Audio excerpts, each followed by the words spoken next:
Good day! Under the MENA Training Centers. Good morning! Nandito tayo ngayon at kung saan.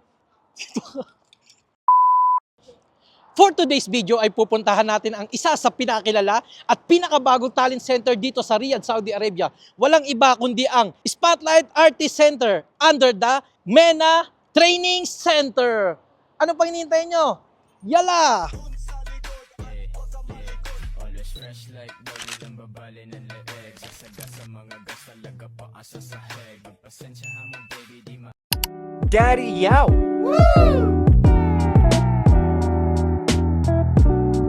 At ngayon nandito na tayo ngayon sa MENA Talent Center at kung saan papasok tayo ngayon sa isang classroom at nandito ang ating coach na pinakamagaling dito sa Saudi Arabia. Let's go! Hello sir! Uy!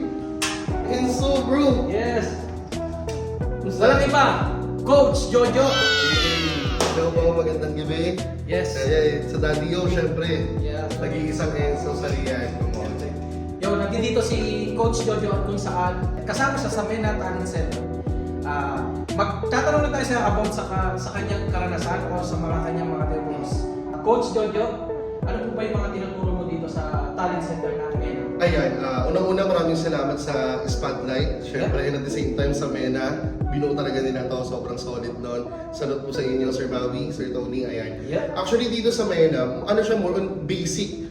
Hindi lang pagsasayaw, may mga kanta, may modeling din. Yes. So ngayon, ang tinuturo ko po dito sa MENA training, sa MENA is dancing. So ang tinuturo natin, ang mga tinuturuan natin, mga 5 years old, 7 years old, mga 11 years old, siguro mga pinamatanda is 12. So nasa beginner pa lang sila. Sa beginner. Yeah, So, nasa beginner. kahit anong age pwede mong turuan sa... Opo, pwede. Kahit anong age, basta willing sila. And syempre, kung willing sila, mas willing akong turuan sila. Yeah. So, bago ang lahat, meron ka bang group dito sa Saudi Arabia? Bukod dito sa MENA Talent Center? Ay, oo, yan, syempre. Una-una, Sunday Vibes. Wow. Shout out sa Sunday Vibes. And at the same time, ang Riyadh Dance Community. Yes. Ayan, shout out po sa inyo. Yes, sir. Yun na, Coach Jojo, maraming salamat at pinagtakan mo kami dito sa MENA Talent Center. Ayan, salamat po. Yeah. Physio. Hello, ma'am. What is your name? No. Ma'am, no. Okay. I have a question for you. Yes po. Bilang artist, how's your experience here in Spotlight Artist Center? It's really nice. I thought people would be like I thought they would be like extravagant or maybe strict, but it turned really out well, and Okay. I really loved the coaches over here. Oh. And they were understanding and they weren't like How about the dancing? How's your dancing- experience in The dancing? dancing was amazing. Even though I make some mistakes, but I learn Mhm. from my mistakes. Especially Coach Jojo. Jojo?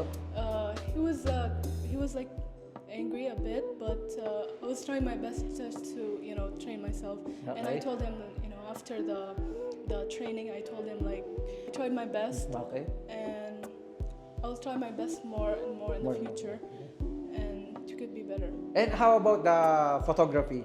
The photography, Yeah. it's good. I really like it. I thought it would turn like not professional, but it turned out really good, and I really liked it so much.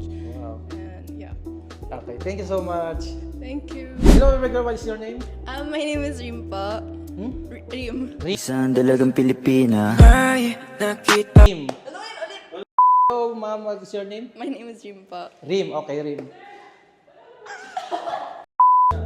Hello, ma'am, what is your name? My name is Rim po. Okay, Rim, may question ako sa'yo. Bilang artist, ano yung experience mo about sa Spotlight Artist Center? They're very, very professional. Actually, I can feel that my talents, or speaking of none, I can really feel myself learning and improving. Our coaches, si Coach Jojo, etc., they're very, very nice. I can feel myself learning. They know how to be mad at the right time. And it's very fun. Actually, yung schedule ko po, it's parang lahat sila nandun. Nagkakasama sila, Oo, ha? nagkakasama. So parang ang understanding po ni Mama, and he's very understanding. And lahat po dito, kahit during photo shoots, I can feel na parang I don't feel judged. I don't feel judged. I feel accepted, and parang in-embrace ako. So happy ka naman doon sa artist center ng Opo, Spotlight? sobra. I think Sobrang it was a good decision. Wow. Thank you so much. Sige pa. Thank you. Okay. Hello sir, what is your name? Ako po si Tony. Sir Tony Miguel De Leon. Yes, sir. I have a question for you, sir. Okay, ang tanong ko sa'yo, bilang founder at president ng MENA Training Center, ano ang available course para sa ating mga kababayan dito sa Riyadh, Saudi Arabia? Ayan, magandang hapon po sa inyong lahat. Ako po ay si Tony Miguel. I'm from MENA Training School. Ang ating po mga course po dito ay magaganda at dumadami na po. Katulad po yun ng mga caregiving, nursing aid, meron na po tayo niyan. Wow. Mga massage therapy, beauty care. At hindi lang po yun, meron pa po tayong mga IT, engineer. Kaya welcome po ang lahat. Meron po tayong computer fundamental, mga networking, ayan. At isa po sa lahat, yung aming pong pinagmamalaki ngayon, na mga Adobe Photoshop at Illustrator, pati po Gusto ko ang yun. Adobe Effects.